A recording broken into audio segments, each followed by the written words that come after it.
up, guys? I'm Coots. And I'm Tank. Thank you for tuning in for another edition of This or That. Movies. We're going to do two horror 80s, 90s classics. You have Hellraiser versus The Candyman. Is it actually The Candyman? I don't even know. Well, it's just Candyman. Is it Candyman? Yeah. Yeah, so Hellraiser versus Candyman. Hellraiser's my easy choice here because that, for me, I only saw bits and pieces of it as a kid, thankfully. But when I finally watched it and I went through, actually, interestingly, like I quit the horror genre 10 years ago. Mm-hmm. Maybe it was 9 years ago. No, it was I had seen everything. All the good horror movies, in my opinion, happened in the 70s or 80s. Yeah. I haven't seen another film like The Exorcist or Halloween, the original one, or Carrie. Like that's all old, and they're like, what can we do to make this more gross or more gory or more upsetting or more disgusting, more rancid, more whatever? And it's lost its artistic luster for me. So when I was a young man in my late teens and early 20s, I spent a lot of time watching all the old horror movies that I wasn't allowed to watch as a kid. And of them, I would say the storyline of Hellraiser was, I don't know why I said it with that inflection. It's Hellraiser. Yeah. Hellraiser was probably my favorite series. I appreciate Nightmare on Elm Street. I appreciate Friday the 13th. I was never, maybe it's because I'm a big guy, but I never found Jason scary. I'm like, dude comes at me with a hockey mask and a machete, I'll stab the job, destroy him. Right. Freddy I found creepy because it's in your dreams. Like that, like you're not fighting him one-on-one, you know? Right. But Hellraiser had this whole, first of all, I love the design elements of it. I love the Pandora's box. Clive Barker created both of these characters. I love, as far as horror artistry and design goes, I love Clive Barker's stuff more than anybody else's, because I'm an artist. I do geometric designs and patterns.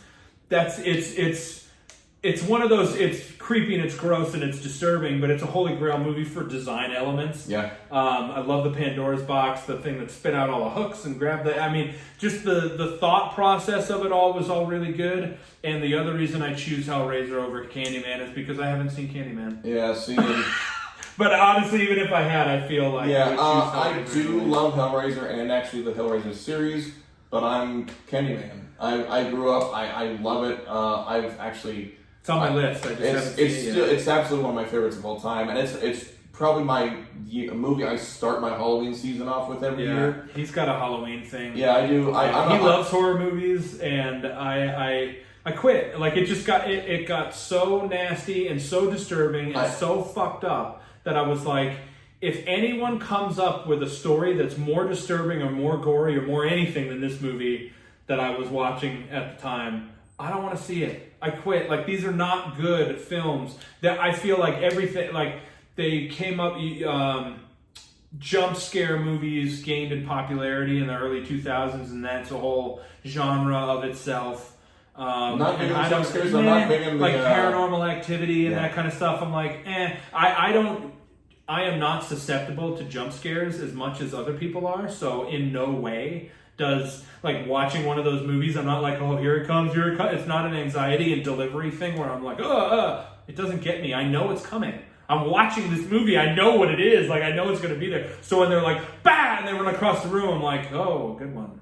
Like, I literally do not respond to it at all. So that's a waste of time for me. And all the emphasis on gore. And it's funny because the movie that did it to me, that was like, you know what, I quit. There was a series of 2 of them, but the first one that got me, where I was like, I don't like this. Like, this is now disturbing to me. It's not any kind of a form of art. Right.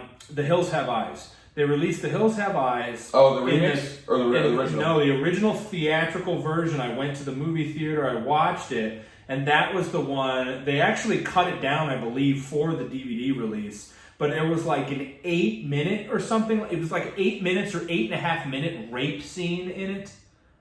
Where in the 70s one? No, 2006, something like that, 2009, whatever it was.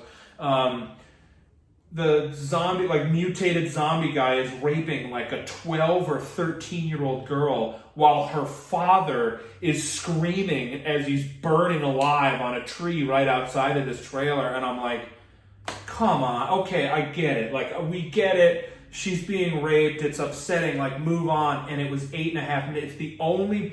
There were 2 movies ever that I ever actually stood up and went to leave the theater, and that's one of them. I was like, this is enough. And it got to be like 7 minutes and 45 seconds.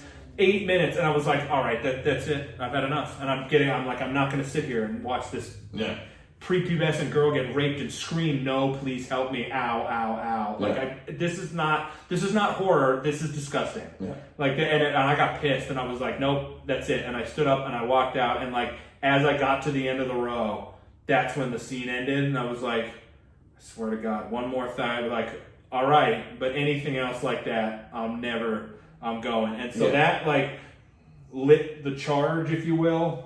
And then the one that made me say, that's it, I'm done, is Human Centipede 2. Yeah, I saw the first one, and the first one, as disturbing as it is actually mildly artistic. Yeah. Like, artistically, I understand that, and that's probably the last one I've seen. And then I watched Human Centipede 2, and just to tell you what kind of crap that is, the synopsis of the movie, the beginning of the movie, the guy who's the bad guy in Human Centipede 2 is watching the Human Centipede 1 as a movie to start the movie. I'm like, well, that's about the thinnest plot I think I've ever seen. Mm-hmm. It was horrible, and it was just so disturbing and so disgusting, so nasty that I quit. I quit the horror genre, and I really haven't watched anything new after that. Maybe I've seen one jump scare, and I'm like, well, that sucks. But I will watch Candyman, because Candyman is a classic. Yep. It's a classic that was made before all of the emphasis on gore and nasty. It was one of the very few that snuck into, it was 1990, so it was like, it snuck in, and it was like one of the first coming in, leaving the 80s, early into the 90s, but Clive Barker only did a handful of things. Yeah. You know, you've written... There's a series of Hellraisers, isn't there? There's like 7 of them. Yeah, there's a bunch. I them? think I've seen 2. Yeah. I may have seen 3. I haven't seen them all. Yeah, I've seen up until about 4. I think I saw the Saw series I enjoyed in the 2000s. Yeah, they're working on Saw. They're working on Saw 17. 10. Yeah, they're on Saw. I watched the first 4 and I was like, okay, that's enough. These are garbage now. Yeah, they're garbage after a while. I think I saw the first 4 of them, but it's a franchise. I understand a franchise survives by making more of them. But yeah, it's for sure it's Hellraiser for me. Yeah, okay. That's fair. I'm sure it's good. Tony Todd is really cool. So yeah. He met Tony Todd. He likes Tony Todd. He gets very excited about Tony Todd. He's a hell of a Klingon. I'm a Toddster. Oh, is that a thing? Yeah. Does he have a following and they're Toddsters? Yeah. Interesting. Yeah. I was unaware. Yeah. I don't have a thing. No, there's nothing. So, thanks so much for joining us on another edition of This or That Movies. Please make sure you like and comment and share on our video. Please give us your feedback. Subscribe to our YouTube channel, Radio Rhapsody with Coots and Tank, and our Facebook page, also aptly named Radio Rhapsody with Coots and Tank. I'm Coots. And I'm Tank, and we'll see you next time, kids. Peace.